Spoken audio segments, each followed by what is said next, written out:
These trees were very important for our front yard, for practical and symbolic reasons. And while they meant a great deal to me, now they're gone. And hopefully, letting them go will free the way for something much more unique and meaningful. But why were these trees so important, and what am I letting go of? And maybe most importantly, why are these trees now in my backyard? What am I going to do about this mess? And why should you care about any of this? First, a little backstory for context. Almost 14 years ago when we moved here, there was a nice little row of trees in the front yard. We were glad to have them. Around here, it often seems that the amount and quality of your front grassy lawn is directly tied to how well you're living your life.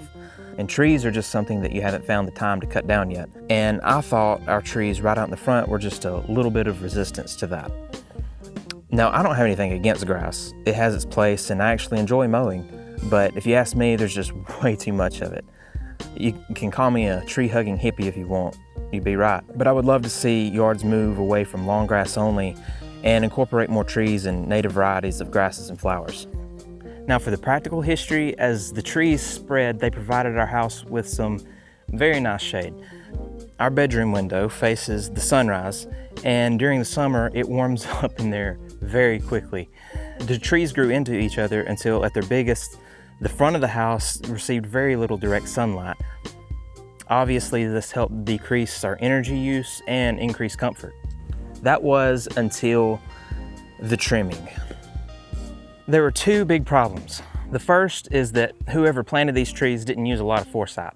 They just plopped them in a hole by the road and called it an Arbor Day. But they oh so inconveniently planted them directly beneath the power lines. Now, I knew that as the trees grew, one day the power company would come and either trim or cut them down. That day first came about 6 or 7 years ago. The power company came themselves and just topped the trees. No trimming, no shaping, just chopped them off about 10 feet below the lines. Okay, they still had most of their spread and they would look bad for a season or two, but they would grow back.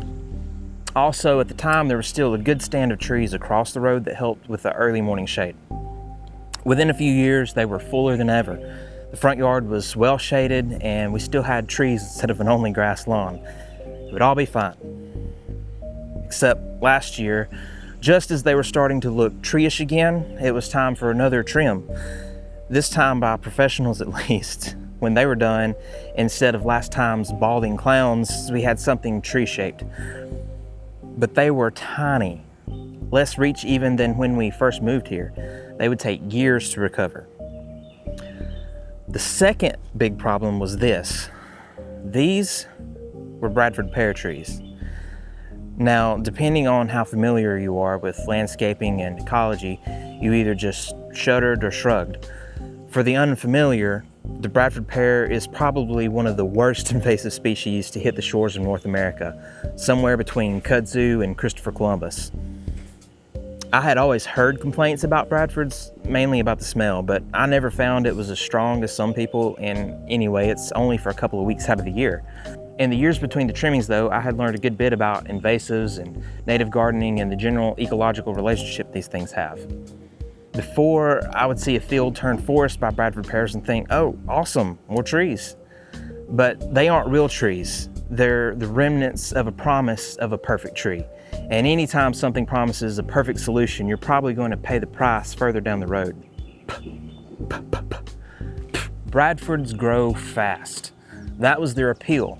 This spread is exactly the problem though. They grow so fast that all the native trees and flowers and grasses that would have grown in that field can't compete.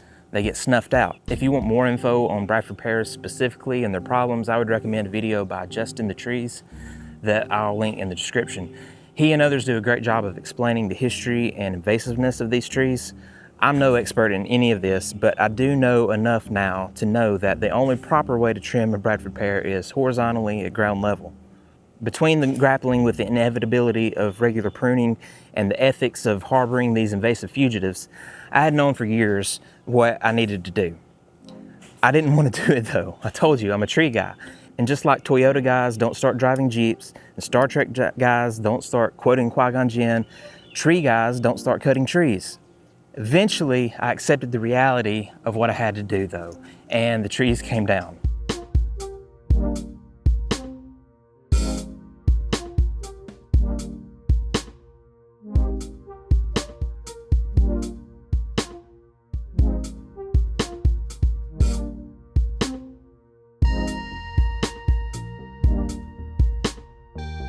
One of the things that helped push me over was the hope and idea of doing something special out in our front yard.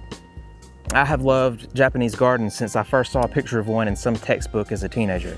And for a while, I wanted to start incorporating some elements of them into our own outdoor space. Not a recreation, but something unique that takes heavy inspiration from those gardens and ideas. I'm hoping the first step is several Niwaki trees in the front yard. Ones that I can keep pruned and small and will be something special one day. Will it work? I don't know. Will I even do it? I don't know. I'll have to wait until fall at least. It's way too hot out here to be planting trees right now. Even if I do nothing though, with the work that Leah's done and some mulch from the Bradfords, it's already looking very nice out here. As a note up front about this and any project, I'm no purist, so if you see any non-natives now or in any future updates, be warned, I'm not looking to eradicate all foreign plants from my yard. I'm just looking to stop the ones that, if left unchecked, will make the whole place look like them, like Bradford Pears and kudzu and Christopher Columbus and privet and IKEA. I'm letting go of what these trees represented for hopefully a reality that's truly unique to us, but ultimately, they weren't a sign of resistance against big grass anyway. They were just another symbol of crumbling suburbia. It'll take some work and I might not know what I'm doing, but if you want to catch hold of that idea you're chasing, sometimes you have to let go of the one that's behind you. And if nothing else, there's now 4 less Bradford Pears. Oh, and why are the trees in my backyard? What am I going to do with them? Firewood, mostly firewood, and some small woodworking projects coming up. We're also about to turn this pen into a chicken habitat, so at least some of the limbs will be used for that, along with some wood slice steps and walkways between our garden beds. Now, before you say that'll never last, I know, but not everything needs to last 50 years or even 5 or 10 years, but that's a discussion we'll come to later. I want to take a minute and say a huge thank you to the response on the last video. I never expected a little video about little notebooks to do so well, but seeing all of your comments and you sharing your stories, all the likes, the shares, it's been unbelievable. Like I say, I just did not expect that. And I know it would have made sense, since that one did so well, to capitalize on it and to make another video like that. But 1, I already had this one planned, and 2, when I set out at the beginning of this year to make videos about projects and thoughts about creativity, it was because I didn't want to be tied to one specific thing. I don't want to just keep making the same thing over and over again. So if you're new here, I hope that doesn't disappoint you too much.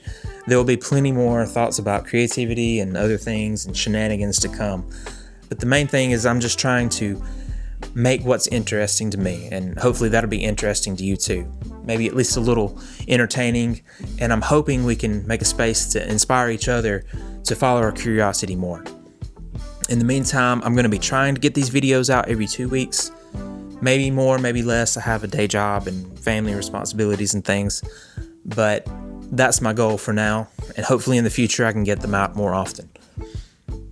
Again, thank you for coming by, and I'll see you soon.